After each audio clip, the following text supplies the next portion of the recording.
Satanás is also here. Desechemos entonces las obras de las tinieblas So let us put aside the deed of darkness and put sobre la bestia y su imagen, over the beast and its image, porque está hablando para el tiempo del fin. because it's talking about the last day. Vamos a invitar a nuestro pastor, nuestra esposa.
Bueno, buenas tardes, que Dios les bendiga.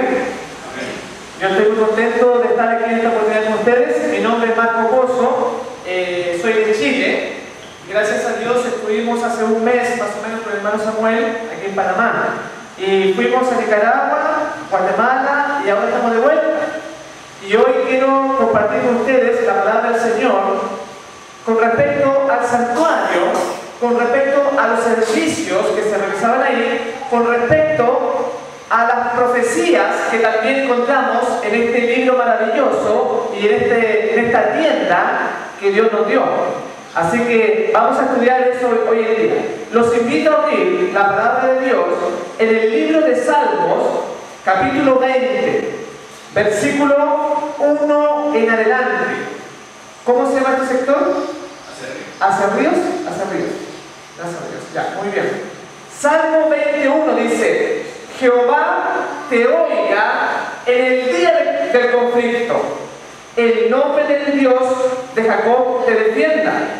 Te envíe ayuda desde el santuario y desde Sión te sostenga.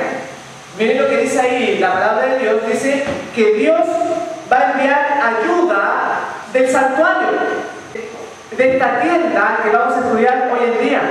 Y que el propósito principal, el servicio único, exclusivo que Dios dejó para toda esta actividad, estaba en función de los sacrificios y del Cordero.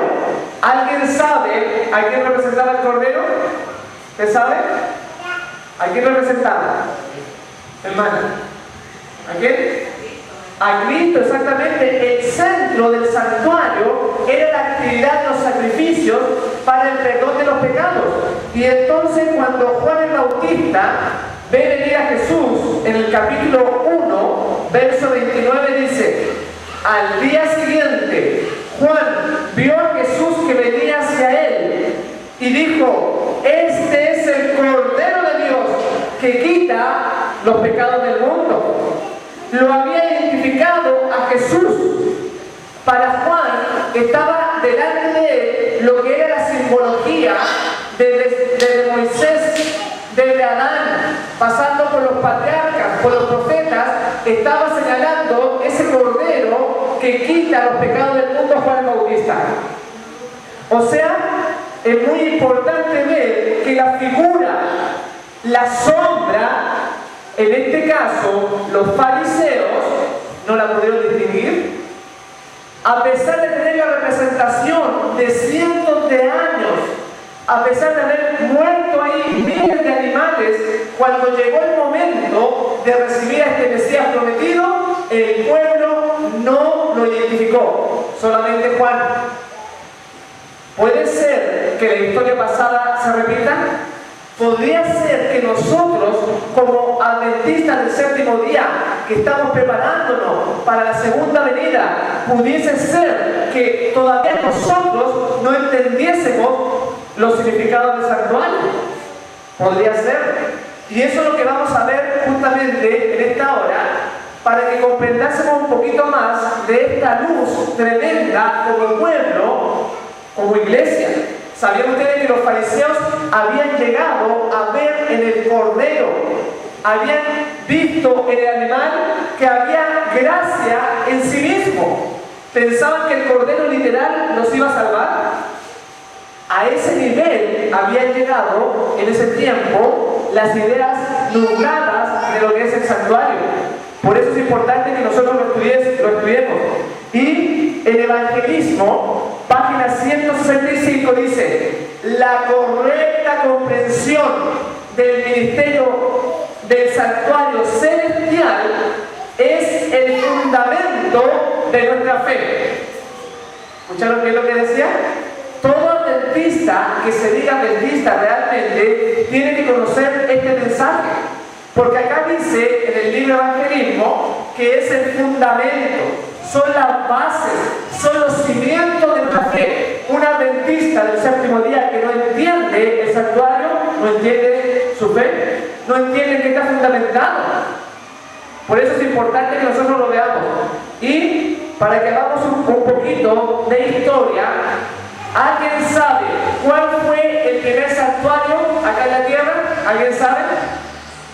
Hermano, ¿usted sabe? ¿Cuál fue el primer santuario, hermano, acá? ¿Ah? El que constituyó Moisés. Bueno, hubo otro antes. Exactamente. Miren qué interesante. El primer santuario que se hizo acá en el mundo fue justamente este planeta. Esta tierra, cuando salió de las manos de Dios, no había una molécula de pecado acá en este mundo. Era algo santo. Era un lugar especial el santuario. Y después, número 2, ¿cuál sería el segundo? El segundo santuario, el que dijo el hermano. El de Moisés. Muy bien. El tercer santuario, ¿cuál sería después? De Moisés. ¿Se acuerdan? El templo de Salomón. Por eso yo les digo, un adventista que no conoce del santuario, no conoce su propia religión. Porque recién leímos que en el libro Evangelismo decía, es el fundamento de nuestra fe. El tercer templo fue el templo de Salomón. ¿Qué le siguió después? ¿Cuál? Sí, podríamos hablar del templo de Zorobabel. Después le siguió el templo de Herodes. ¿Sigue algún templo más, hermana? Después de Herodes. Ya se nos están acabando los santuarios, ¿cierto? ¿No? ¿Usted? ¿Allá? ¿Qué? ¿Cuál fue ahora el siguiente templo? Nos falta un templo, ¿cierto? Después de Zorobabel. ¿Qué otro templo tenemos nosotros en la historia bíblica? ¿Saben cuál? El más importante. ¿No? La Nueva Jerusalén, el santuario que está en el cielo, porque todos estos apuntaban a lo que era la realidad, eran una figura, lo de Moisés, lo de Salomón, de Zorobabel, de Herodes, todos esos son símbolos de lo que está sucediendo en el cielo, el verdadero santuario que levantó Dios y no el hombre. De ese santuario es el más importante. Y entonces, en Cristo en su santuario, página 49 dice lo siguiente, hablando de las actividades que se realizaban en esta tienda o en este edificio. Dice, todo el sistema de los tipos y símbolos era una profecía resumida del Evangelio, un medio por el cual se presentaban las promesas de la redención. Todo lo que había en este edificio, todo lo que había en este templo, eran promesas, cómo Dios nos salva, cómo es el plan de la salvación, en figuras y sombras. Cuando usted entiende lo que se realizaba en este mueble, en este edificio, entiende cómo Dios le perdona a usted los pecados. Por ejemplo, ¿cuántos sacrificios habían en el santuario? ¿Alguien sabe? ¿Cuántos tipos de sacrificios había? Había uno que era en forma individual. Si usted pecaba, llevaba un cordero, ¿sí o no? Claro, o si tenía mucho dinero, llevaba una vaca alazana. En el caso de Jesús, cuando llevan José y María, dice que llevaban 2 tórtolas cuando lo presentan, porque la familia de Jesús era muy pobre, no le alcanzaba para un cordero, 2 tórtolas, 2 pajaritos. Pero esos son los pecados individuales. Pero tenemos también que en el santuario se realizaba el sacrificio por todo el pueblo. ¿Sabían ustedes eso? Que era por el pueblo, en forma general, por el sacerdote, por toda la nación, y también pecados individuales que tenían horarios, tenían fechas específicas. Por ejemplo, el sacrificio de la mañana y de la tarde era el sacrificio por todo el pueblo.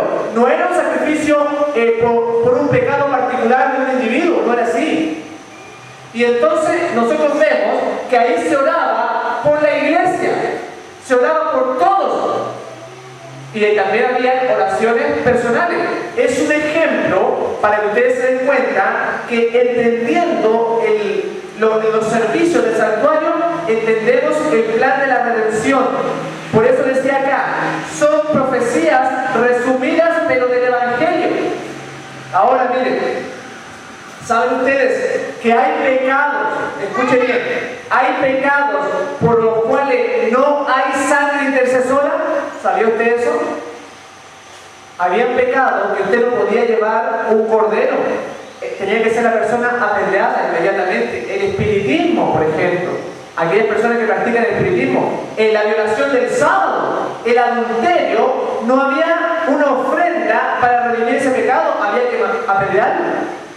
También usted entiende en el santuario por qué Jesús, cuando muere, no muere por todos los pecados. ¿Sabía usted eso? Muere solamente por los pecados de ignorancia. De ahí que nosotros, que conocemos las verdades de Dios, tenemos mucho más responsabilidad. Porque si nosotros lo cometemos, dice también la Biblia, el que sabe hacer lo bueno y no lo hace, ¿qué es lo que es? Le es pecado. Entonces, habían pecado de muerte, que tenían que morirse inmediatamente. Habían pecado de ignorancia. Habían pecado que no se derramaba sangre. Se tenía que bañar la persona. Por ejemplo, cuando la pareja tiene relación sexual, si en la dama o en la cama caía emisión de semen, por ese pecado no había que derramar sangre, había que lavar solamente y era inmundo hasta la noche. Hay distintos tipos de pecado, eso es lo que quiero decir. Y entonces cuando uno entiende lo que está metido, lo que involucra esta casa, este edificio, entiende cómo Dios nos ve y cómo Dios soluciona el problema del pecado. Una persona que no estudia este mensaje no sabe. Por eso es que, y lo sigue cometiendo los pecados, porque piensa, total, Dios me perdona, lo sigo haciendo. No. Los pecados del santuario son solamente aquellos que son por ignorancia. Hay pecados que son contumaces, de rebeldía, que usted lo sabe, lo que es bueno, y aún así lo pasa a llevar. Esos pecados no había sangre expiatoria, no había cordero. Y por eso es que las personas, las iglesias, llevan una vida de continuo en el mismo pecado. Total, dicen, entonces Dios me perdona. Pero fíjense ustedes que ese es un pecado de rebeldía. Que lo sigue haciendo. Por eso es que hay que tener mucho cuidado. Y eso lo vamos a entender a medida que estudiamos.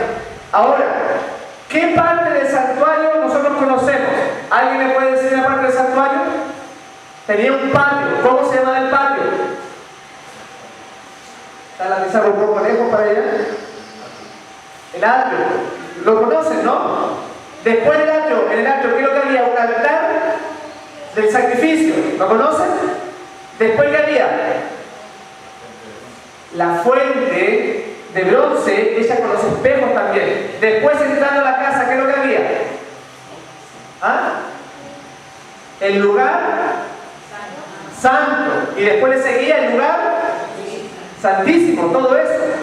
Esas cosas son símbolos con mensaje que Dios nos quiere dar, nos quiere enseñar. Ahí el sacerdote no podía entrar sucio, tenía que lavarse para entrar a este edificio especial, que es la casa de Dios. Ahí se manifestaba el Señor. Y en el primer compartimiento, en el lugar santo, tenemos nosotros la mesa con los 12 panes. Esos panes representan las 12 tribus de Israel. Y al frente de este mueble, de la mesa, estaba lo que se conoce como el candelabro de 7 brazos, ¿no es cierto? Justamente al frente, ahí se va a correr, y al frente usted tiene el candelabro, que no tenía medida, era todo de oro, hecho de una sola pieza. Todo esto son símbolos para nuestra vida espiritual. No los vamos a tocar. Y después teníamos nosotros el altar del incienso, donde se quemaba el incienso y se asperjaba la sangre de los continuos sacrificios. Ahí en los cuernos de los altares, dice el profeta, están esculpidos con cincel de hierro los pecados de Israel. Ahí quedaban registrados. Tenía también una cortina, como estamos viendo ahí. Y después podríamos pasar nosotros a lo que es el lugar santísimo. Ahí está, el lugar santísimo, que tenía el arca del pacto, ¿no es cierto? Con los 2 querubines en su cubierta, que son los guardianes de los 10 mandamientos, de los cuales uno era Lucifer. ¿Se acuerdan que Lucifer, oh querubín grande protector, en medio de las piedras de fuego te paseaba? Justamente está haciendo referencia a ese lugar que perdió Lucifer. Ahora lo ocupa Gabriel. Bueno, más o menos para que ustedes sepan de lo que estamos hablando, ¿no es cierto? Es para ilustrar solamente, son cosas básicas que nos vamos a tocar, voy a darlas por sentadas. Ahora, cada mueble, cada mesa representa algo. Los panes, ¿qué representaban? Así lo dije, las 12 tribus. ¿Saben ustedes que eran panes enormes? Tenían más o menos 1 metro, casi 90 centímetros. Eran tremendos, gigantescos panes. Y fíjense que tenemos los panes, al frente tenemos el candelabro. ¿Qué es lo que hace el candelabro? Alumbra nuestra vida de testimonio, también representa. Y el altar del incienso, ¿qué representa? Las oraciones. En el lugar santo, para que usted se mantenga en santidad, en su vida no puede faltar ninguno de estos elementos. El pan, la palabra de Dios. No le puede faltar la vida de testimonio y no le puede faltar la oración. Si a usted le falta uno de estos elementos, luego no va a ser santo. Todo eso representa por medio de figuras y sombras. La cortina representaba a los ángeles bordados, ahí no es cierto, en oro, representa las huestes angélicas que están alrededor del trono de Dios. La puerta, todo representa a Jesús. El altar del sacrificio representa donde murió Jesús en la cruz. La puerta, el altar del sacrificio, la mesa, el pan vivo es Jesús. Las cortinas, el altar del incienso, el arca del pacto, todo representa a Jesús. Por eso yo les digo, ustedes van a entender el plan de la redención en forma más plena. Y miren, vamos a leer que el templo de Salomón fue hecho con piedras. También quiere decir algo. Y si ustedes han perdido a Jesús en su vida, por ejemplo, lo que le pasó a María y José, ¿se acuerdan? Cuando tenían a Jesús que tenía 12 años, dice que fueron a la fiesta de la Pascua y se les desapareció Jesús. Lo perdieron. ¿Y dónde lo encontraron? ¿Dónde lo encontraron? En el templo, en el santuario. Si usted ha perdido a Jesús de vista, en este estudio lo va a encontrar, porque todo se va a volver a repetir. Y entonces miren, hasta las piedras hay tremendas enseñanzas. El templo de Salomón fue hecho con piedra. Vamos a leerlo en Primera de Reyes, ahí sale, vamos a buscarlo en nuestra Biblia. Primera de Reyes, si alguien lo encuentra, lo puede leer por favor. Versículo 7, hablando de las piedras en el cual construyeron este templo. Primera de Reyes 6, versículo 7. 6-7. Y cuando se edificó la casa, la fabricaron de piedras que traían ya acabadas, de tal manera que cuando la edificaban, ni martillos ni hachas se oyeron en la casa, ni ningún otro instrumento de hierro. Muchas gracias. Se dieron cuenta ahí que decía que mientras el edificio se levantaba silenciosamente. No se escuchaba un martilleo. No se escuchaba algún ruido de herramienta, porque se pulían a escuadra las piedras y se llevaban a Jerusalén y se ensamblaban en forma perfecta. Pero fíjense que también eso que estamos leyendo en la Biblia no es solamente para el pueblo de Israel, nos representa a nosotros. Nosotros somos el verdadero templo que Dios quiere levantar también. Y nosotros estamos representados por esas piedras que en la cantera somos pulidos, somos golpeados, somos emparejados para que en el templo de Dios cada uno ocupe su lugar. Y eso es lo que les voy a leer acá en Joya de los Testimonios, tomo 3, página 379. Dice así: el templo judío fue construido con piedras labradas que se sacaron de las montañas, y cada piedra era preparada para su lugar en el templo, labrada a escuadra, pulida y probada antes de ser transportada a Jerusalén. Eso es lo que les decía yo. Cuando todas estas piedras se encontraron sobre el terreno, la edificación se hizo sin que se oyera el ruido de una sola hacha o martillo. Esta edificación representa el templo espiritual de Dios. ¿Escucharon lo que representa? El templo espiritual de Dios.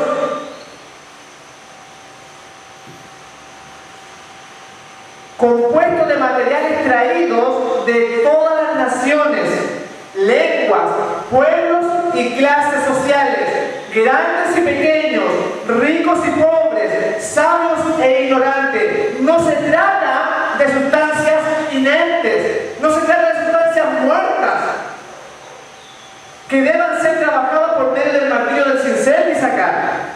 Son piedras vivas, sacadas de la cantera del mundo por medio de la verdad del mensaje.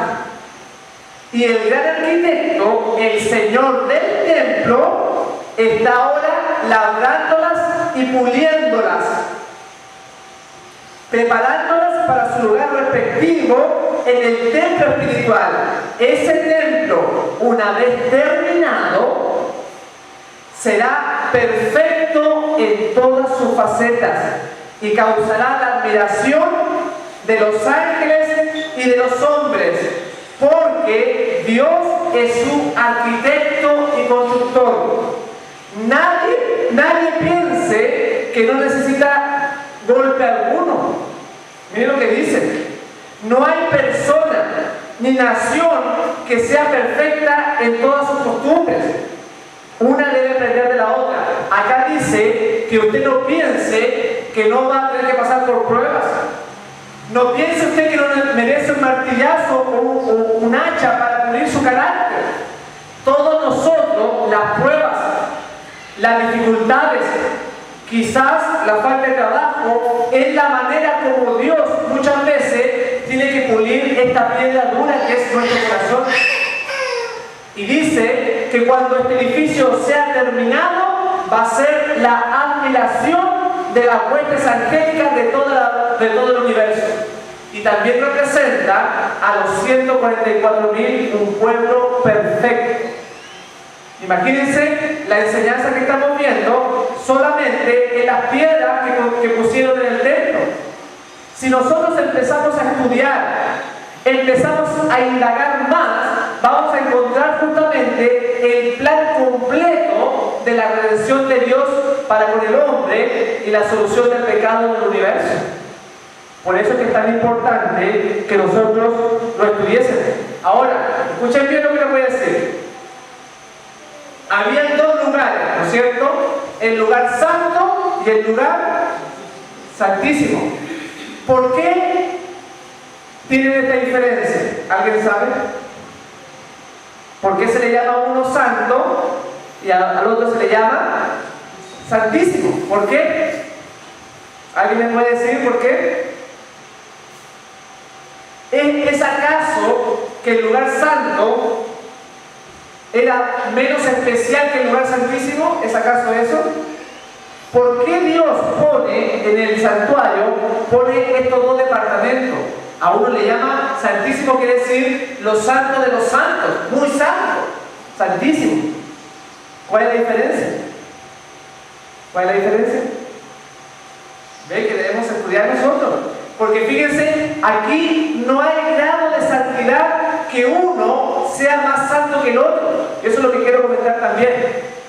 No es que haya niveles de que este lugar es más santo. Muchas personas piensan que el lugar santísimo era porque se aparecía la Shekinah, porque la gloria de Dios estaba en el arca. No es por eso. ¿Saben por qué? Porque inclusive les voy a dar unos textos para que ustedes vean que es solamente para diferenciar la actividad diaria que se realizaba continua en el lugar santo, para diferenciarlo de que en el lugar santísimo se hacía una vez al año, pero en grado de santidad todo era igual. Inclusive les voy a mostrar cómo el altar del incienso, la Biblia dice que era una cosa santísima.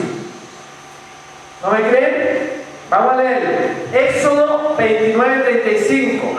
Ahí se lo que estoy diciendo, para que ustedes vean de que todo el santuario es muy santo, es santísimo. Éxodo 29, del 35 al 37. 29. ¿Sí? Dice así, Éxodo 29, 35. Así pues harás a Aarón y a sus hijos, conforme a todo lo que yo te he mandado por 7 días, los consagrarás. Cada día ofrecerás el becerro del sacrificio por el pecado para las expiaciones, y purificarás el altar cuando hagas expiación por él, y lo ungirás para santificarlo. Por 7 días harás expiación por el altar, y lo santificarás, y será un altar santísimo. Cualquiera cosa que tocare el altar será santificada. Muchas gracias. ¿Se dieron cuenta de lo que leyó la hermana? Dice que el altar iba a ser consagrado por 7 días, pero iba a ser un altar santísimo y estaba en el lugar santo. No solo grado de santidad las palabras de los cuartos, todo era santísimo. Si vemos nosotros ahora Levíticos 27, Levíticos capítulo 27 al verso 28, ahí habla de que todo lo que se dedicare va a ser algo santísimo. Levítico 27, versículo 28. Yo lo voy a leer para no cansarlos. Dice acá, versículo 28. Pero no se venderá ni se rescatará ninguna cosa consagrada que alguno hubiere dedicado a Jehová, de todo lo que tuviere, de hombres y animales, y de las tierras de su posesión. Todo lo consagrado será cosa santísima. ¿Se dan dado cuenta que en el santuario, que hay un lugar santo y un lugar santísimo, no son los grados de santidad? Después usted va a ver que la puerta era santísima, que los utensilios del santuario, dice, todo va a ser santísimo. Algo muy especial. Por eso que nosotros las cosas de Dios tenemos que mirarlas desde ese punto algo apartado, muy apartado. Las cosas de Dios no juego. Y también tenemos otro concepto que quiero compartir con ustedes, que la gloria de Dios, la Shekinah, no era única y exclusiva del lugar santísimo. ¿Sabe usted que la Shekinah, la gloria de Dios, a veces se aparecía en la puerta del tabernáculo, a veces aparecía en el arca, otras oportunidades arriba de Aarón y de Moisés? La gloria de Dios no era exclusivamente del lugar santísimo tampoco. Yo quiero que ustedes vean esos conceptos de que cuando estudiamos nosotros este edificio, todo para Dios, todo es muy especial. Y no le voy a dar los textos para especial. Por eso que nosotros las cosas de Dios tenemos que mirarlas desde ese punto, algo apartado, muy apartado. Las cosas de Dios no juego. Y también tenemos otro concepto que quiero compartir con ustedes, que la gloria de Dios, la Shekinah, no era única y exclusiva del lugar santísimo. ¿Sabe usted que la Shekinah, la gloria de Dios, a veces se aparecía en la puerta del tabernáculo, a veces aparecía en el arca, otras oportunidades arriba de Aarón y de Moisés? La gloria de Dios no era exclusivamente del lugar santísimo tampoco. Yo quiero que ustedes vean esos conceptos de que cuando estudiamos nosotros este edificio, todo para Dios, todo es muy especial. Y no le voy a dar los textos para que avancemos, pero les voy a leer de la Shekinah, esa gloria de Dios que le está mostrando, que en realidad esa Shekinah no era solamente una fuerza, no era solamente luces, no era solamente una manifestación externa. La verdadera Shekinah del santuario era Jesús. No era solamente fuerza de energía. Eso que se aparecía en el arca o en la puerta era la manifestación visible de Jesús. Y eso es lo que les voy a leer aquí en el Deseado de todas las gentes, página 769. Dice así: y por eso es que Jesús, cuando está en el monte de Getsemaní, en el monte de las Olivas, el Señor Jesús tenía su retirada a ese monte. No era por casualidad, porque antiguamente, cuando se destruye el templo de Salomón, dice que la gloria de Dios no se apartaba de ahí. Dice que se iba al monte de las Olivas y ahí se quedaba, porque esa sustancia estaba representando la gloria de Dios. Y cuando Jesús viene como hombre, se va también al monte de las Olivas, porque él era la Santa Shekinah, era el mismo Jesús. Se lo voy a leer aquí en el Deseado de toda la gente. Dice: allí Jesús, cansado y con corazón apesadumbrado, había salido a hallar descanso en el monte de las Olivas.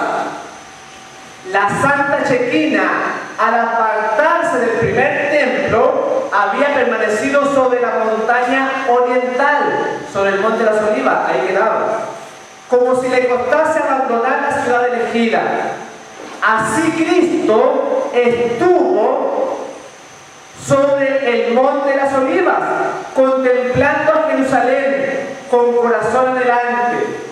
Los huertos y vallecitos de la montaña habían sido consagrados por sus oraciones y lágrimas. En sus riscos habían repercutido los triunfantes clamores de la multitud que le proclamaban rey. En su ladera había hallado un hogar con Lázaro en Betania, a los pies del monte. En el huerto de Getsemaní, que estaba al pie, había orado y agonizado solo. Y además dice: desde esta montaña había ascendido a los cielos. Y en este mismo lugar, en esta cumbre, va a descender y va a poner sus pies sobre este monte. Y ese monte se va a partir, este monte se va a hacer un valle, y la Nueva Jerusalén, el templo que estamos estudiando, va a descender, y la base del universo de Dios va a ser puesta en este planeta. desde aquí, desde este lugar, y justamente donde surgió Jesús, donde la chequina tenía su lugar en los templos de Salomón, ahora el Señor Jesús también lo hace, pero ahí mismo la gloria de Dios va a permanecer por la eternidad, en ese mismo lugar, para que se den cuenta todo lo que uno entiende en el estudio de este tema. Y el tiempo no nos va a dar para tocar tantas cosas, pero yo quiero que ustedes empiecen a conocer que estudiando el tema del santuario vamos a encontrar tremenda riqueza. Por eso decía, es el fundamento de nuestra fe el tema del santuario, y tenemos que conocerlo muy bien. Y entonces, fíjense que además podemos entender cómo los muebles en el Apocalipsis, los muebles del santuario, se mueven. Miren qué interesante. ¿Sabía usted que también hubieron muebles que se movieron? Miren, voy a dar una pequeña prueba. Leamos Apocalipsis 1:4. Vamos a hablar de los muebles en el santuario. ¿Qué muebles, primeramente? ¿Qué mueble ve usted en la Nueva Jerusalén del santuario? ¿Alguien me puede decir algún mueble? Candelabro es uno. ¿Cuál más? A ver los hermanos de allá atrás. Cooperen, por favor. O la hermana. ¿Sí? En Apocalipsis tenemos el candelabro. ¿Qué otro mueble ve usted en Apocalipsis? El arca, ¿ya? ¿Cuál más? El arca, sí, el arca también se ve. Allá las hermanas. ¿No saben? El altar del incienso también lo encontramos. Pero hay un mueble, escuchen bien, hay un mueble que en el Apocalipsis no aparece. ¿Cuál será? ¿Saben qué mueble es ese? La mesa. No aparece. Ya le voy a explicar por qué no aparece la mesa. Vamos a leer primero Apocalipsis 1:4. Dice: Juan, a las 7 iglesias que están en Asia, gracia y paz a vosotros de parte del que es, del que era y de aquel que ha de venir, de parte de los 7 espíritus que están ante su trono. ¿Delante de qué cosa estaba el trono? De los 7 espíritus. ¿Qué son esos 7 espíritus representados por qué cosa? Hermano Samuel. ¿Ya? Y los candelabros. Los candelabros. El trono, fíjense, el trono estaba delante del candelabro. Por eso que no aparece la mesa. En Apocalipsis no aparece la mesa. Y por eso es que la mesa tenía 2 cornisas que representan 2 coronas. La corona del Padre y del Hijo. Pero fíjense ustedes que ahora se van a dar cuenta que el trono que estaba al frente de los candelabros se va a mover. Miren qué interesante, en Apocalipsis lo encontramos en el capítulo 8 ahora. Vamos a leer capítulo 8, cómo el trono de Dios se mueve de estar delante del candelabro en el lugar de la mesa, se mueve el trono. Miren qué interesante. Hermano Samuel, ¿se lo puede leer? Apocalipsis 8, 2 y 3. Y vio a los 7 ángeles que estaban de pie ante Dios y se le dieron 7 trompetas. Otro ángel vino entonces y se paró ante el altar con un incensario de oro, y se le dio mucho incienso para añadirlo a las oraciones de todos los santos. Sobre el altar de oro que estaba delante del trono. Fíjense lo que dice ahí. Primeramente, en Apocalipsis 1:4, encontramos el trono de Dios al frente del candelabro. Pero ahora, en Apocalipsis 8, versículo 3, dice que estaba el trono delante del altar. Se movió. ¿Qué fue lo que pasó ahí? A ver, nosotros como adventistas, ¿qué pasó ahí? ¿Alguien sabe? Se mueve del lugar santo, el trono de Dios, se mueve al lugar santísimo. ¿Cuándo movió eso, hermano? ¿Ah? En 1844, justamente, lo mismo que dice Elena de White, que empezó el ministerio de Jesús ahí en el juicio, pero ahora lo hace con el lugar santo. El día de la expiación se corre el trono del lugar santo donde estaba la mesa, se pone ahí enfrente del altar del incienso. Y eso es lo que dice acá. En Dios nos cuida, página 228, dice: vi un trono y sobre él se sentaba el Padre y el Hijo. Vi al Padre levantarse del trono y en su carro de llamas entró en el lugar santísimo, al interior del velo, y se sentó. Después de eso, un carro de nubes, cuyas ruedas eran como llamas de fuego, llegó rodeado de ángeles a donde estaba Jesús. Él entró en el carro y fue llevado al lugar santísimo. Exactamente, donde el Padre estaba sentado. Allí contemplé a Jesús, el gran sumo sacerdote, de pie delante del Padre. Lo mismo que nos presenta el Ellen White, lo encontramos en la Biblia, que el trono se mueve del lugar santo al lugar santísimo. En 1844 ahí ocurrió eso, para que se den cuenta de que la teología adventista está fundada principalmente en la Biblia. Ahí encontramos todo y lo aclara también Elena de White. Por eso que una persona que no entiende esto no puede saber de nuestra religión. ¿Usted iba a decir algo? Sí, básicamente de que hay un pueblo, dice que hay una compañía que miraba cuando Cristo se estaba trasladando delante del Padre. Ah, sí. Es decir, que había un pueblo que estaba anuente a eso. Justamente, y Dios quiere que nosotros seamos parte de ese pueblo, que estemos atentos en la profecía, en lo que está haciendo nuestro sumo sacerdote en el cielo. Y por eso es que Juan, cuando ve a Jesús, dice: este es el Cordero de Dios que quita los pecados del mundo, porque el centro de la obra que se está haciendo en este edificio es la obra del Cordero, para redimirlo a usted, para salvarlo, para que usted no se pierda, para que alcance perfección de carácter y pueda ser luz en este mundo cuando Jesús venga. Para ese es el propósito. No es solamente venir a sentarse acá en esta banca, no es solamente reunirse en este templo físico. Dios quiere que usted forme parte de las piedras vivas del templo espiritual que Dios está levantando en la redondez de la tierra. Miren qué bonito, ese es el propósito de Dios para usted, siempre y cuando usted se lo permita, porque Dios no lo va a obligar. Usted tiene que decir: Señor, aquí estoy, moldéame, aunque vengan tribulaciones, aunque vengan necesidades, pero no importa, el carácter es lo único que vamos a llevar al cielo, es lo único.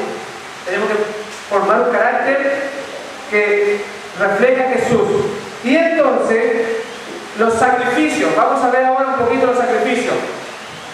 ¿En qué momento se realizaban los sacrificios en el santuario? ¿En qué momento se realizaban? Estos son los sacrificios por el pueblo. ¿En qué momento? A ver, mañana y tarde. ¿En qué más? Porque no solamente la mañana y la tarde.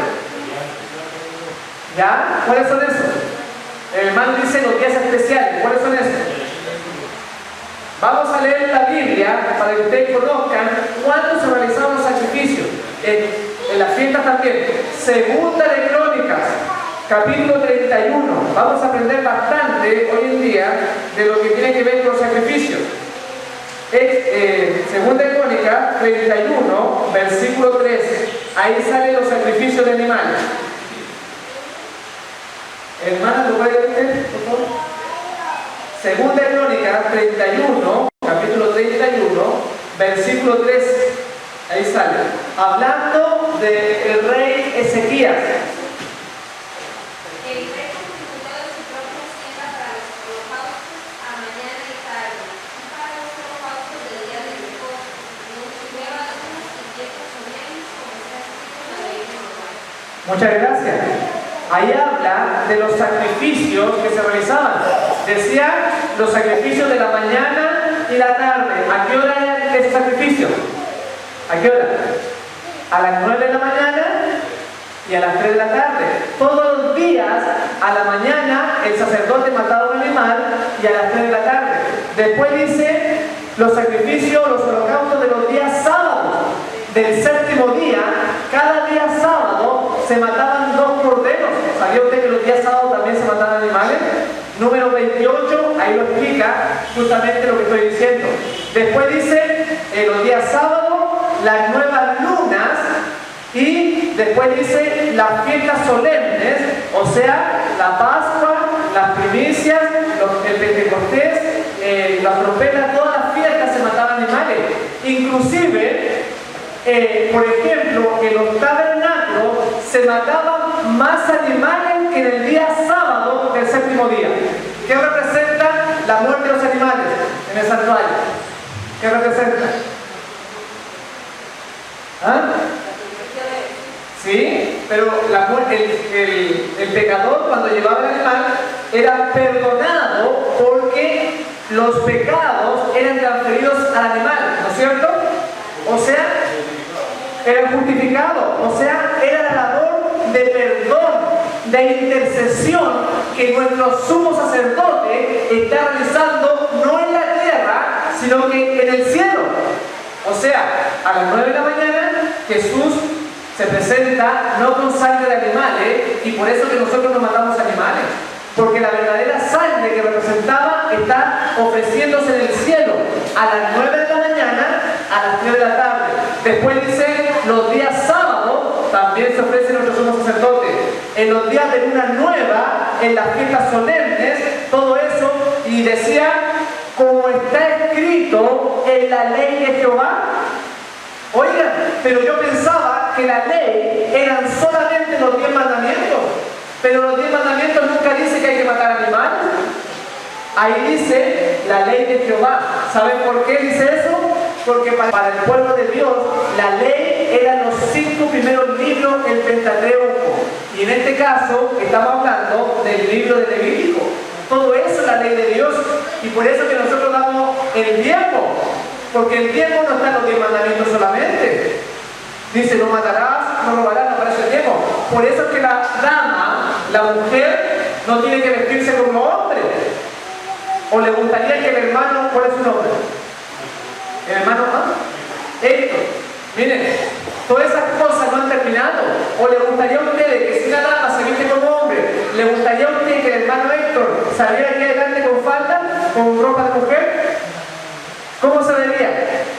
¿Se vería bien o se vería mal el hermano? Seguramente no lo dejarían pasar aquí a la plataforma vestido de mujer. Y eso es justamente lo que dice la Biblia, no te vestirá, la mujer no se vestirá como hombre, porque la ley, los decretos, los estatutos todavía están vigentes. También dice, no se tendrás sodomitas en tu pueblo. El homosexualismo y todo eso. ¿Quiere decir que con la muerte de Jesús ya podemos ser sodomitas? No quiere decir eso, ¿no es cierto? Por eso dice acá que todas estas cosas son la ley de Jehová. Y tenemos también nosotros, para que entendamos lo de los sacrificios, que cada vez, escuche bien, cada vez que el sumo sacerdote o el sacerdote del santuario terrenal mataba un animal, tenía que ir acompañado de incienso. ¿Qué representa el incienso? ¿Ah? Las oraciones, la justicia de Cristo representa ese incienso. Cuando el sacerdote intercede por nuestros pecados en el cielo, usted tiene que orar y atribuirse la justicia del sacerdote, la justicia de Jesús. Si usted no ora, entonces esa intercesión no puede ser en su favor. Así funciona.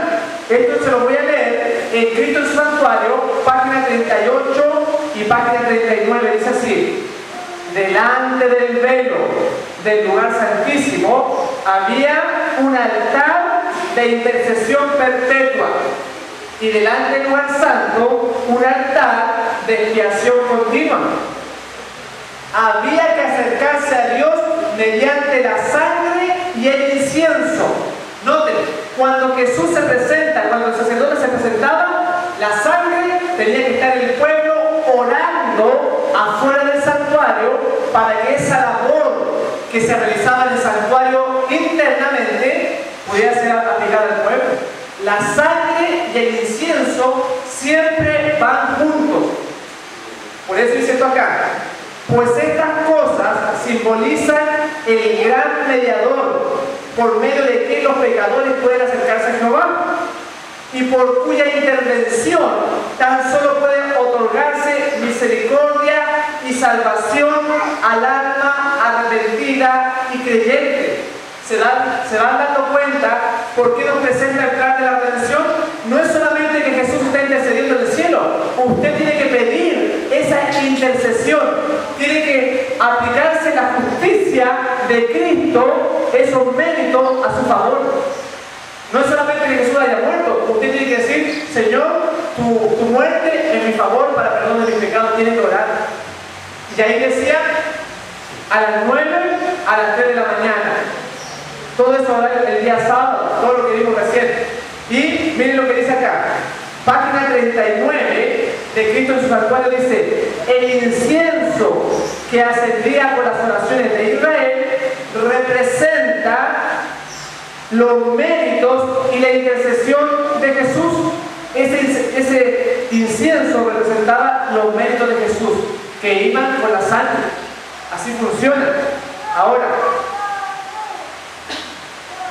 fíjense que los discípulos, después que muere Jesús, también oran en los lugares del santuario. ¿Sabían ustedes eso? Pedro, usted puede ver el Hecho de los Apóstoles, al apóstol Pedro orando a la hora del incienso, porque iba el incienso representaba las oraciones con la sangre de los animales. Pueden ver a Cornelio, un centurión, un romano, orando en los lugares del santuario. Vamos a leerlo. Hechos capítulo 3, verso 1, justamente sale lo que estamos diciendo. Para que vean ustedes que con la muerte de Jesús no ha terminado estos horarios. Porque nuestro sacerdote presenta su sangre, pero no en la tierra, sino en el cielo. Dice así el versículo 1. Dice: Pedro y Juan, esto es los apóstoles, subían juntos al templo a la hora novena, la hora de la oración. Miren lo que hacía Pedro y Juan. Lo mismo que hacía Elías, oraba a las 9 de la mañana de las 3 de la tarde. Lo mismo que le aparecía a Daniel. ¿Se acuerdan ustedes que a Daniel se le apareció un ángel? Estaba orando en los horarios del sacrificio matutino y vespertino. No es por casualidad, porque hay una obra que se está haciendo en el cielo en favor de los pecados. Eso era lo que nos mostraba el santuario. Si nosotros no entendemos eso, no entendemos el santuario tampoco. Porque lo que ocurre en el cielo es una figura verdadera de la sombra que aquí había en la tierra. Lo que hizo Moisés, lo que hizo Salomón, lo que hizo Zorobabel, es una figura de lo que está sucediendo arriba. Y entonces nosotros no entendemos muchas veces esas cosas. Y además, usted puede entender lo que pasó con Zacarías. ¿Se acuerdan del papá de Juan el Bautista? ¿Se acuerdan? ¿Qué le pasó a Zacarías cuando se le apareció el ángel? ¿Qué le pasó? ¿Le creyó o no le creyó al ángel? ¿Qué dice esta hermana? ¿Qué le pasó? Se quedó mudo. Y entonces el pueblo estaba afuera esperando que Zacarías saliese. ¿Por qué el pueblo estaba esperando afuera? ¿Por qué no estaban trabajando? ¿Por qué no estaban los niños en el colegio? ¿Por qué no estaban haciendo el almuerzo? ¿Por qué estaba el pueblo esperando de que Zacarías saliese? ¿Alguien sabe? Exactamente, vamos a leerlo. Miren, Lucas capítulo 1, para que no me crean a mí, Lucas 1, versículo 8 al 10. Ahí sale justamente lo que estamos viendo. Esto es el modelo de la adoración de Dios para nosotros. Lucas capítulo 1, versículo 8 al 10, dice lo siguiente. Hablando de Zacarías, dice, y el 8, aconteció que ejerciendo Zacarías el sacerdocio delante de Dios, según el orden de su clase, porque ustedes saben que habían 24 clases de sacerdotes y cada uno ministraba 2 semanas, por eso que dice que eran 24, que eran según su clase, conforme a la costumbre del sacerdocio, le tocó en suerte ofrecer el incienso, entrando en el santuario del Señor. Y aquí viene, versículo 10. Y toda la multitud del pueblo estaba fuera orando a la hora del incienso. ¿Se acuerdan lo que yo les decía? Junto con el sacrificio, el pueblo tenía que orar. No era como nosotros. No es como aquí, la ciudad de David, aquí en Panamá, que la gente sigue trabajando, la gente sigue haciendo sus quehaceres. El pueblo de Dios para sus actividades y dice que estaba todo el pueblo afuera orando. Porque en el santuario se estaba haciendo una labor en favor del pueblo. Y eso es lo que hace Jesús todos los días a las 9 y a las 3 de la tarde. Si usted quiere orar por su hijo, si a lo mejor usted tiene alguna enfermedad o quizás su esposo no es convertido, estos son los mejores horarios para que usted le pida a Dios todas sus peticiones. Si usted tiene falta de trabajo, si usted tiene un hijo mundano y quiere que se convierta, o su padre, o su tío, o algún familiar que no es convertido, bueno, a través del santuario usted tiene las herramientas para que Dios lo escuche. Porque cuando venían esos horarios de los sacrificios, entonces el sacerdote estaba intercediendo en el cielo por el pueblo. Y ahora, fíjense lo que estaban esperando el pueblo. ¿Saben lo que está esperando? Ustedes no van a creer. Para que vea lo que se pierde usted cada día. El sacerdote cuando salía, bendecía al pueblo. Y eso es lo que el pueblo está esperando. Por eso Zacarías se demoraba, porque estaba con el ángel adentro y el pueblo estaba esperando para que lo bendijese. Cada día usted se pierde la bendición de Dios. Se lo voy a leer para que vean. Está en el libro Deseado de todas las gentes, página 74, dice, hablando de Zacarías, dice: Zacarías había expresado duda acerca de las palabras del ángel. No había de volver a hablar hasta que se cumpliese. He aquí, dijo el ángel, estará mudo hasta el día que esto sea hecho. ¿Saben por qué quedó mudo? Porque fue incrédulo. ¿Saben usted por qué no le contamos a las personas del Evangelio de Dios y somos mudos? Porque tampoco nosotros creemos en nuestro corazón realmente.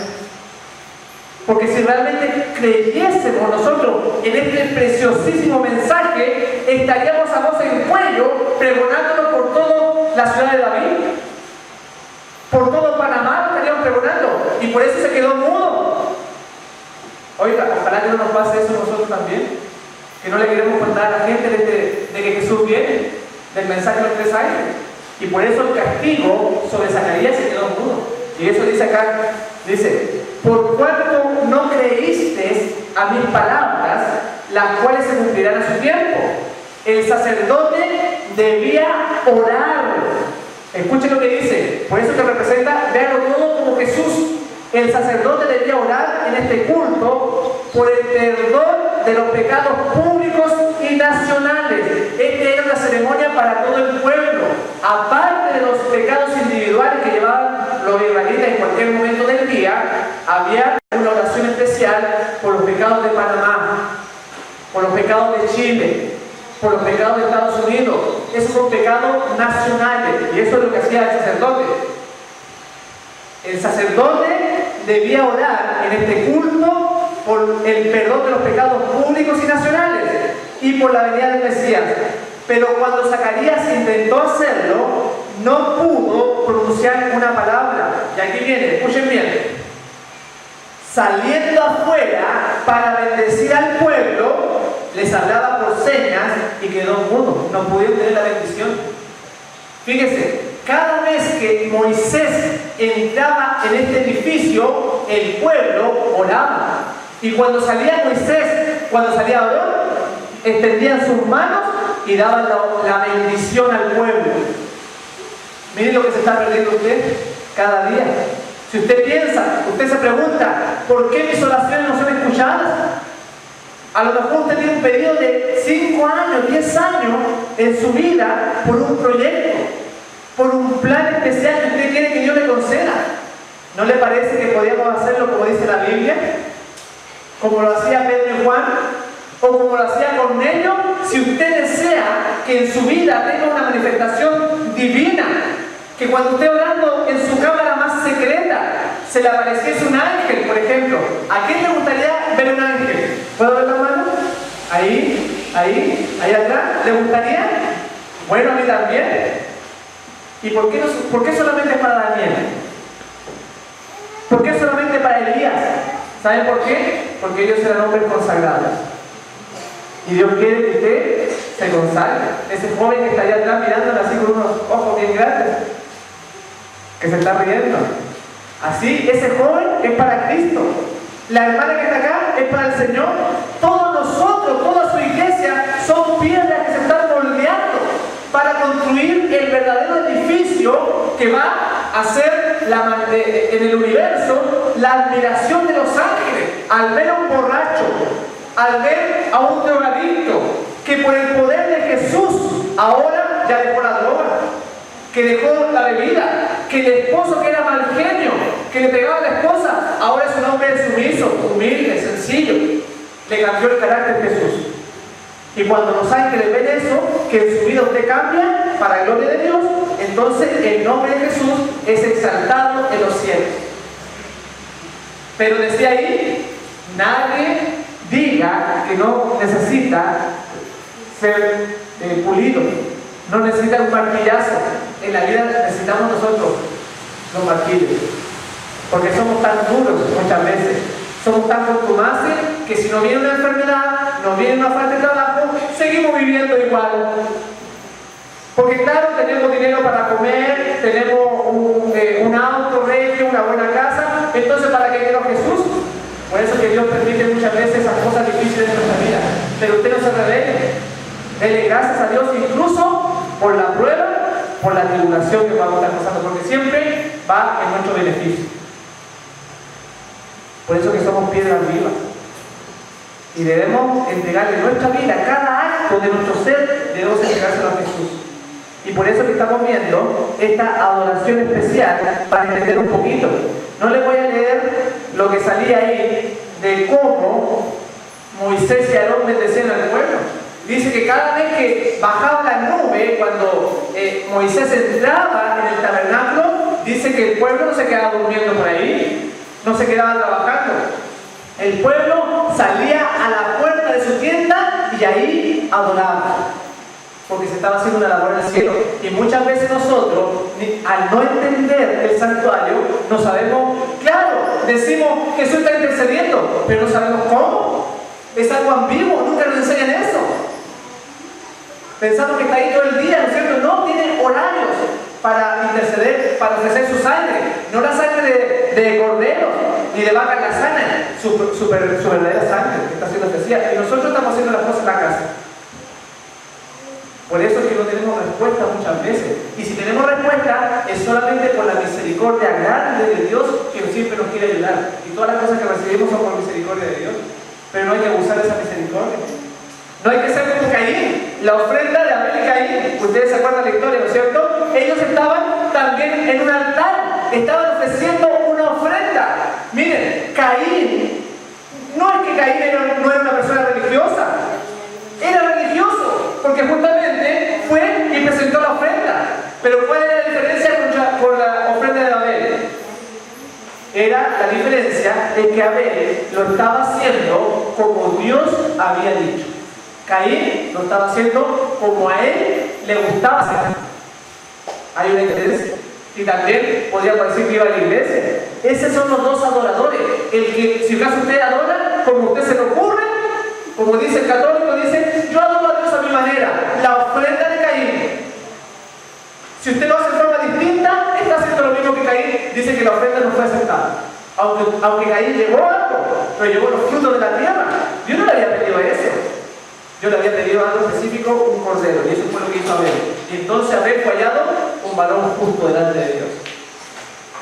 Por eso que las cosas que aprendamos, hermano, llevemos a la práctica. Porque si no, no nos sirve de nada. Y entonces, no solamente ve usted acá, en el santuario, los tipos de sacrificios, sino que además, usted tiene profecías. Hemos visto muchas cosas. Pero fíjense que ahora vamos a entrar en el tema profético, porque en estos horarios de intercesión del sacerdote aquí en la tierra o del sacerdote ahora verdadero en el cielo, como hay mayor misericordia, porque la sangre representa el perdón, la intercesión, también ocurren eventos proféticos. Miren qué interesante, vamos a entender también eso. Por ejemplo, un evento profético del santuario. ¿Alguien me puede decir?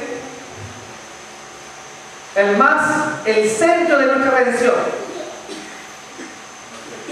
La muerte de Cristo en la cruz del Calvario era una profecía de la Pascua. El 14 de Nisan se mataba el animal a las 9 de la mañana y a las 3 de la tarde. Jesús cumplió, era una profecía señalando la muerte del Mesías. ¿En qué horario fue crucificado Jesús? A ver, ahí atrás, ¿en qué horario? No, a las 9 de la mañana. En la mañana fue. Y murió a las... Ahí sí, a las 3 de la tarde. Porque era una profecía de la Pascua. Se han dado cuenta que los ritos del santuario no era solamente matar animales porque sí, estaban apuntando algo y sucedió exactamente. Ahora, otra profecía. De hecho, repito, hermano, que recordemos que en ese momento estaba el sumo sacerdote, que iba a hacer el sacrificio y que se arrancó Pedro. ¿Recuerdan ese evento? Así que era la hora del sacrificio. Era la hora del sacrificio. Por eso justamente eran profecías además. Otra profecía, el Pentecostés. ¿Qué pasó en Pentecostés? En lo antiguo. Porque por algo existe el Pentecostés. ¿Sabes lo que pasó en la antigüedad? Fue dada la ley de Dios en el Sinaí. Y entonces se guardaba la fiesta de Pentecostés recordando cuando Dios le dio la ley al pueblo. Y eso era lo que estaban haciendo los apóstoles en el aposento alto. Y entonces descendió el Espíritu Santo, dice que era como lenguas de fuego. Miren.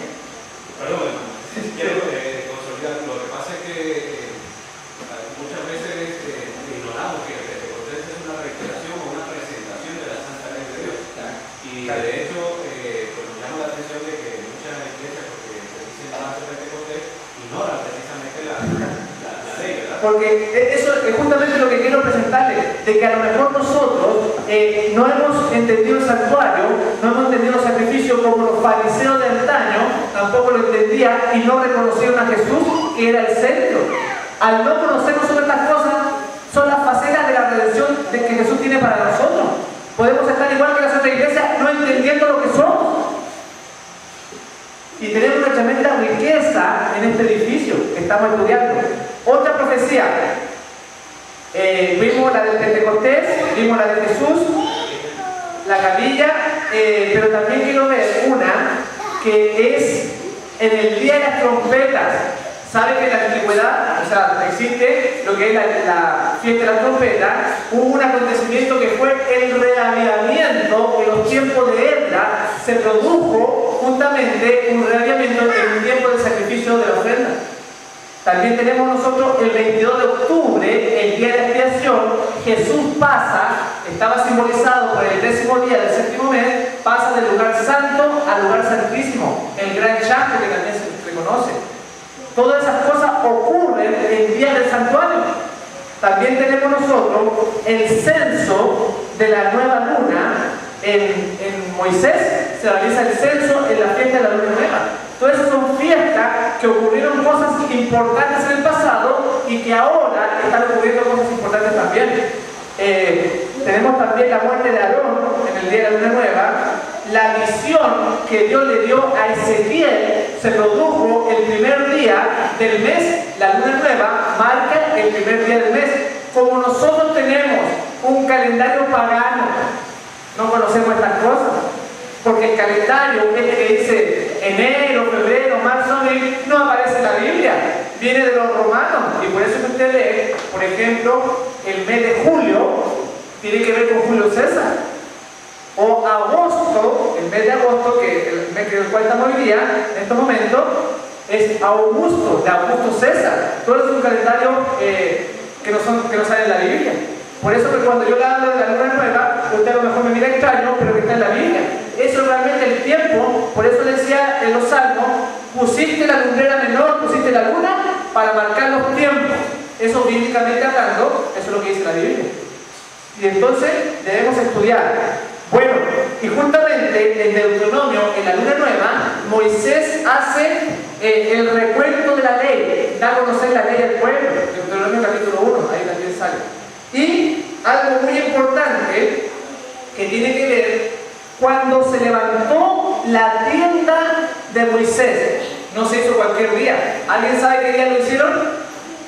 ¿Cuándo se levantó el tabernáculo en el desierto? ¿Alguien sabe? Tiene que ver con la primera profecía de la Biblia. O sea, ¿cuál es la primera profecía de la Biblia? A ver, los hermanos adventistas. ¿Cuándo? Génesis 3:15. No es esa. La primera profecía de la Biblia, usted la encuentra, vamos a verla, en el capítulo 1. Versículo 2. Bueno, versículo 3 y 4 dice: y dijo Dios, sea la luz, y fue la luz. Y vio Dios que la luz era buena, y separó Dios la luz de la tiniebla, y llamó Dios a la luz día, y a la tiniebla llamó noche, y fue la tarde y la mañana un día. Cuando comienza la creación, el primer día de la creación, porque después vino las plantas, vinieron los árboles, vinieron la lumbrera menor, la lumbrera mayor, todo eso, después el hombre, el sexto día, la primera referencia, la primera profecía, usted la encuentra en el primer día de la creación. Porque se va a repetir en la historia, eso se conoce como la luna nueva. No lo voy a explicar, pero le voy a explicar algo que tiene que ver ese santuario que vimos recién, el primer santuario que fue la tierra, el Edén, como dijo el hermano. Por eso es que cuando se levanta el santuario de Moisés, lo hace en el mismo día de la luna nueva. Vamos a verlo. Éxodo, capítulo 40, ahí sale. Éxodo 40, casi terminando el libro, versículo 2, dice: noten, en el primer día del mes primero harán levantar el tabernáculo de reunión. ¿Qué día se levantó la tienda de Moisés? El primer día del primer mes. Lo mismo que sucedió cuando dijo hágase la luz, sucedió el primer día del primer mes y del primer año más encima. Porque era el santuario santo esta tierra. Y por eso que cuando lo levanta Moisés, lo hace en el mismo día, en el día de la luna nueva. Y también qué privilegio tiene usted. Ojalá que usted no le cierre la puerta de su corazón a Jesús. Que este tiempo que estamos invirtiendo en esta reunión pueda servir para que usted y yo nos consagremos más a Dios. Nuevamente nos decidamos por Él y digamos: Señor, ya no quiero andar en forma tibia, ya no quiero ser de la Odisea con un pie en el mundo y con un pie en la iglesia. Quiero realmente tomar una decisión de consagración por ti, porque te amo, porque me doy cuenta que tú me creaste, de que tú me formaste y después viniste a esta tierra y derramaste tu sangre por mí.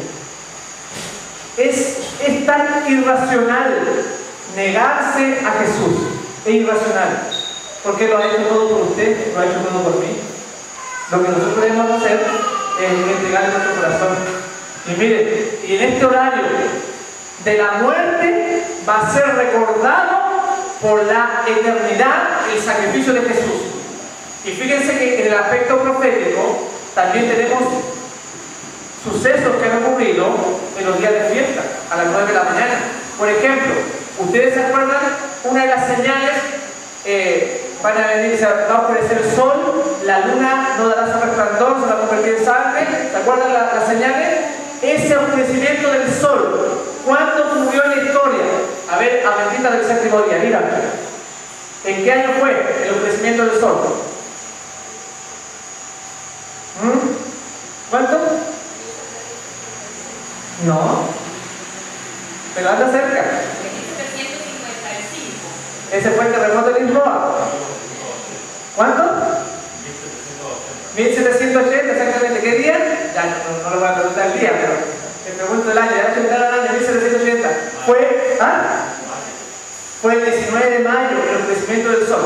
Pero ¿sabe usted? Bueno, se oscureció el sol, la gente se asustó mucho porque nunca habían visto tanta oscuridad.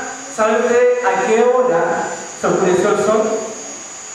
En el horario del sacrificio del santuario de la mañana, a las 9 de la mañana. Oye, qué interesante.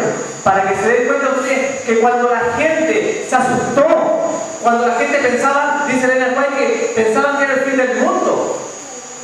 En ese momento, ¿sabe por qué sucedió en ese momento? Para que la gente se arrepintiese. Y era el momento más especial en que el sacerdote que está en el cielo, Jesús, estaba haciendo su obra. Y entonces, por más mínimo que fuese el clamor de un alma impenitente por salvación, el cielo estaba dispuesto a escucharlo. Era un tiempo de misericordia. Por eso, mis hermanos, van a venir eventos grandes en el mundo, proféticamente hablando, y van a suceder, y suceden ya en los tiempos del santuario, porque está la intercesión, el perdón. Todo aquel que se quiera acercar a Jesús, ahí está el perdón, en los momentos del santuario, de las fiestas y los horarios de los sacrificios. Por eso que la profecía está ocurriendo así. Ahora miren, no solamente eso, no me van a creer, pero el atentado a las Torres Gemelas, ¿se acuerdan? ¿Qué día fue? El 11 de septiembre del año 2001. ¿En qué horario? Cuando esa gente estaba sufriendo, cuando las personas estaban lanzando de los edificios, ¿en qué momento fue el atentado terrorista? ¿En qué horario? Sí, fue. Sí. Fue a las 9 de la mañana, justamente cuando el sacerdote estaba ahí intercediendo, fue que la gente se estaba muriendo, porque si había un momentito en que una persona quisiera tener perdón de Dios, las puertas del santuario estaban abiertas para él. Miren qué interesante. Entendiendo eso, la labor de los sacrificios, entendemos la labor que está haciendo Jesús en el cielo. No es solamente que los eventos de las fiestas van a ocurrir porque tiene que ocurrir una profecía, no es solamente eso, es la labor del sacerdote que se está realizando. Bueno, ahora miren, cada cosa tiene su significado. Por ejemplo, ¿por qué le echaban flor de harina a los sacrificios? ¿Por qué le echaban vino? ¿Por qué el sacerdote, cuando tomaba un animal en el santuario, le sacaba la espaldilla, le sacaba esta parte y veía si acaso estaba bien o estaba mal adentro? ¿Por qué hacía eso? Todo eso tiene un significado. Y eso es lo que le voy a explicar. ¿Sabe por qué hacía eso? Porque Dios, escuche bien, Dios, cuando usted le ofrece un servicio, cuando usted le da una ofrenda, una obra misionera, Él va a ver si acaso su servicio es honesto, es perfecto, es limpio. Por eso que cuando se le abría la espaldilla al animal, el sacerdote le tenía que ver si acaso estaba sano. Cuando usted haga una obra por Dios, el sacerdote va a ver si acaso su ofrenda es perfecta o a lo mejor usted lo hace por egoísmo. Eso es lo que representaba. Por eso también dicen en Camino a Cristo, aún las cosas buenas que podamos hacer pueden estar manchadas por la sombra del egoísmo. ¿Por qué viene usted a la iglesia hoy en día? ¿Por qué da el diezmo? Miren, hay dos motivos que nosotros nos podemos equivocar. Dios va a ver el motivo por el cual salimos a Dios. Puede ser que usted venga a la iglesia, escuche bien, porque tiene miedo a la muerte, número uno. A lo mejor usted no se quiere perder y por eso está aquí. O puede ser que usted tenga amor a la bendición, que usted necesita un trabajo, que usted está enfermo. Señor, ayúdame. Y a lo mejor por eso está sentado acá. Ninguna de las dos razones son correctas. La verdadera razón por la cual debemos estar acá es porque amamos a Dios y queremos conocerlo, queremos hacer su voluntad. No es porque queremos dinero, no es porque queremos salud, no es porque tenemos miedo a la muerte, no debe ser ese motivo. Entonces el sacrificio nos está enseñando que cada cosa que usted haga, Dios la va a abrir, va a ver el interior, le va a sacar la espaldilla y va a ver si acaso su ofrenda está sana o está contaminada. Miren, ¿habían visto ustedes cómo nos ve Dios? A través del santuario, usted lo entiende. Por eso que no vamos a poder engañar a Dios. Él nos va a ver una radiografía de cómo es nuestro carácter. Y aquí en la iglesia podemos estar muy santitos. Yo me puedo poner una corbata, me puedo poner una Biblia en mi mano y ya paso por cristiano. Es muy fácil, pero ¿cómo somos en el hogar? ¿Cómo somos con la esposa? ¿La tratamos bien? ¿O queremos que sea una sirvienta? ¿O nuestros hijos, cómo los tratamos? En el hogar, en el trabajo, en la universidad, se ve si acaso realmente somos cristianos o no. No solamente aquí en la iglesia, en todas partes debemos ser cristianos. Entonces, Dios lo va a ver en el interior de nuestro corazón. Para que vean ustedes que cuando estudiamos el santuario, uno entiende todo eso. Y había los sacrificios, había el sacrificio de cordero. ¿De qué más había? ¿Sacrificio de qué? De tórtola, dije yo. Otro animal. Nómbrame, por favor. ¿Qué otro sacrificio había? ¿Ah? Macho cabrío. ¿Qué otro animal? La vaca, la sana, las tórtolas y el burro. ¿Se ofrecía el burro o no? El asno, perdón. Sí, asno. ¿Lo mismo? ¿Se ofrecían asnos en el santuario, sí o no? ¿Ah? Miren, vamos a explicar, vamos a enseñarles por qué está metido también el burro aquí. Porque justamente todos esos símbolos Dios nos quiere hacer algo. Para introducirlo, vamos a recordarnos del sacrificio que Dios le pidió a Abraham. ¿Se acuerdan ustedes que Abraham partió con Isaac al monte Moria? ¿Cuántos días se demoró Abraham en llegar al monte Moria? 3 días. Este suceso en el monte Moria, donde después se construyó el santuario, este suceso representa un acontecimiento profético, la muerte de Jesús. Lo que estamos viendo cuando Abraham ofrece a su hijo Isaac, estamos viendo la representación de la muerte de Jesús. Por eso que Abraham se demoró 3 días. ¿Cuánto duró el ministerio público de Jesús? 3 años. Dice que cuando Jesús estuvo colgado en la cruz, entonces la gente lo miraba. Cuando Abraham partió con Isaac, con la leña y todo el altar, le dijo a los siervos: quédense aquí y yo voy solo con mi hijo. Y cuando los siervos se quedaron, ellos miraban de lejos el sacrificio. Cuando Jesús estuvo colgado, la gente lo miraba de lejos. Es una representación simbólica. Ahora miren, ¿en qué animal iba Abraham con Isaac al monte Moria al sacrificio? ¿En qué animal? Era un asno, era un burro. Ahora, vamos a leer, tengan presente esto. Porque el burro, escuchen bien, estaba llevando a Isaac a la muerte, al sacrificio. Pongan atención a eso, vamos a ver lo que dice la Biblia. A Éxodo 13, versículo 12. Éxodo 13, verso 12. Ahí habla justamente de este animal que aparece en la Biblia. Éxodo 13, versículo 12, dice así. Escuchen bien. Dedicarás a Jehová todo aquel que abriere matriz, y asimismo todo primer nacido de tus animales. Los machos serán de Jehová, mas todo primogénito de asno, o sea, de burro, mas todo primogénito de asno redimirás con un cordero. Y si no lo redimieres, quebrarás su cerviz. También redimirás al primogénito de tus hijos. ¿Saben ustedes que el primer hijo de nuestro matrimonio o de la dama que abriere matriz, ese hijo no es suyo? ¿De quién es? De Jehová, dice ahí, ¿no es cierto? Muy importante también para nosotros como padres.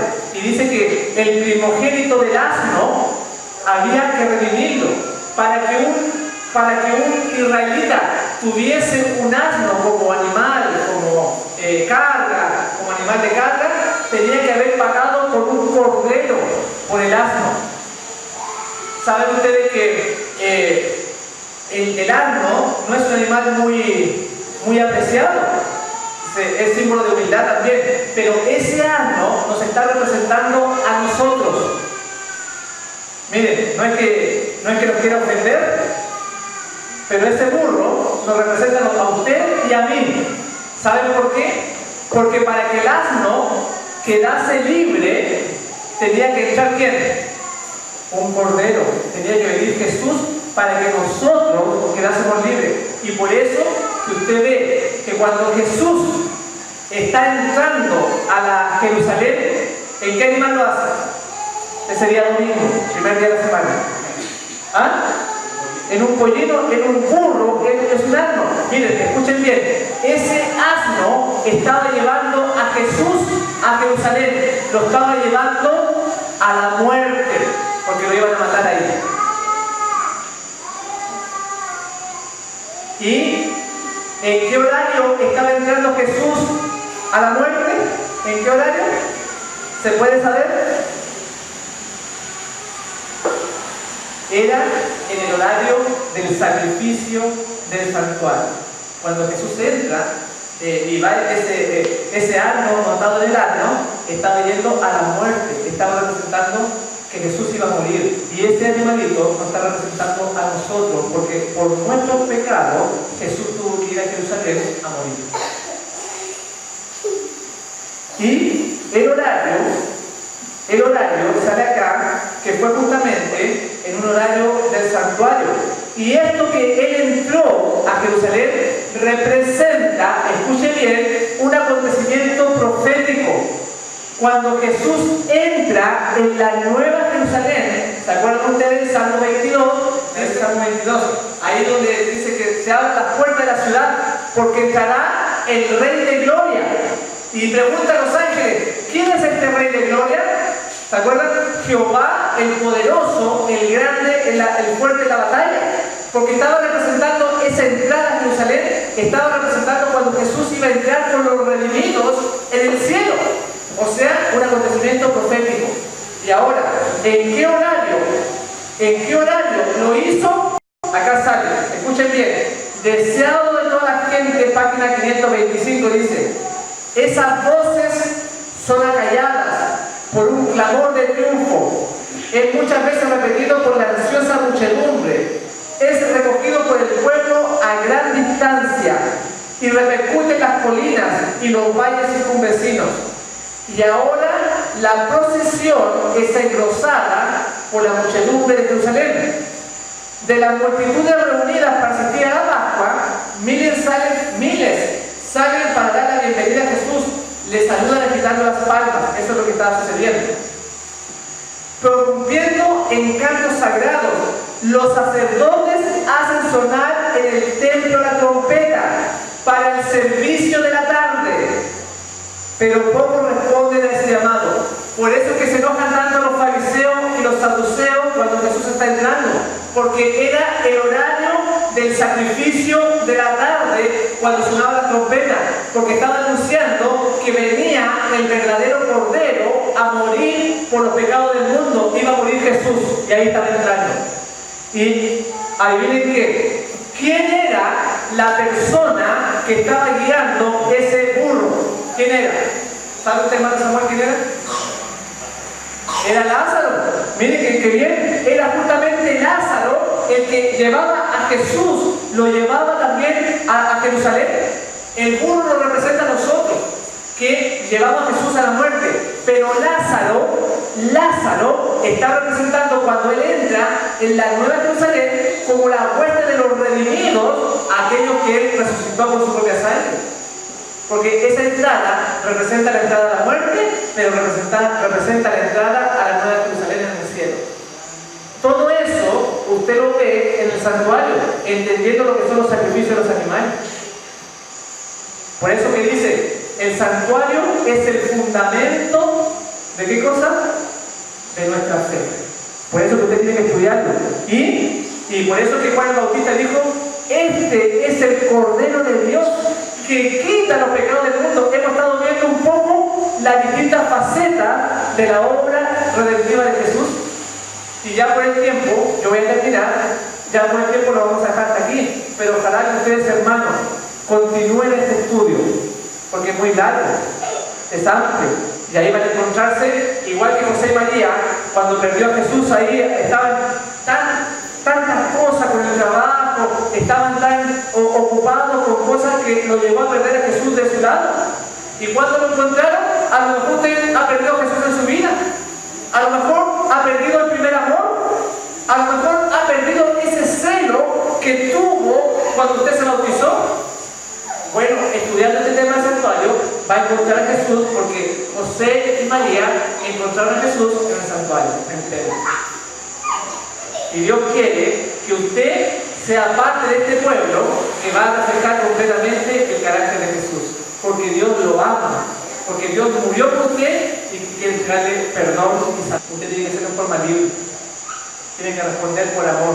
La atracción de la cruz, si yo fuese levantado, como este cordero que estamos viendo, digo el Señor Jesús, si yo fuese levantado, a todos atraeré a mí mismo. No es que usted haya querido venir a la iglesia, no es que usted quiera ser bueno, es porque está respondiendo solamente a la atracción de Jesús en su vida, porque la salvación es iniciativa divina, no es humana. Es Dios que le ha preparado el camino para que usted se salve, pero si usted no quiere ir, Dios no lo va a obligar. Tiene que hacer usted en forma libre, hágalo. Ahora que estamos en el tiempo de la gracia, ya no andemos con un cristianismo a medias, sino que le entreguemos todo nuestro ser, todo nuestro corazón a Dios, porque Él murió por nuestros pecados, fue llevado a la Jerusalén por este burrito, por este año, fue llevado a la muerte, igual como fue llevado a Abraham y Isaac al sacrificio, fue llevado por el asno, y esos somos nosotros. Debemos nosotros agradecerle a Dios por su inmensa misericordia, por habernos mirado para formar parte de su pueblo. Yo estoy muy contento de haber compartido con ustedes aquí en Panamá este tema, que con el tiempo no podemos seguir avanzando, pero yo le agradezco a Dios por haber compartido con ustedes en esta hora. Le agradezco al hermano Samuel, los hermanos que nos han recibido, y les pido la oración porque tengo que viajar a Chile y para que el Señor me cuide y pueda llegar bien a mi hogar. Así que le encargo la oración. Y que Dios le bendiga grandemente, hermano. Si usted desea, puede solicitar este u otro material gratis al correo de email marcopozocl@yahoo.com o a fenaccionministerio@yahoo.com y gustosamente le enviaremos el material solicitado. Que Dios le bendiga.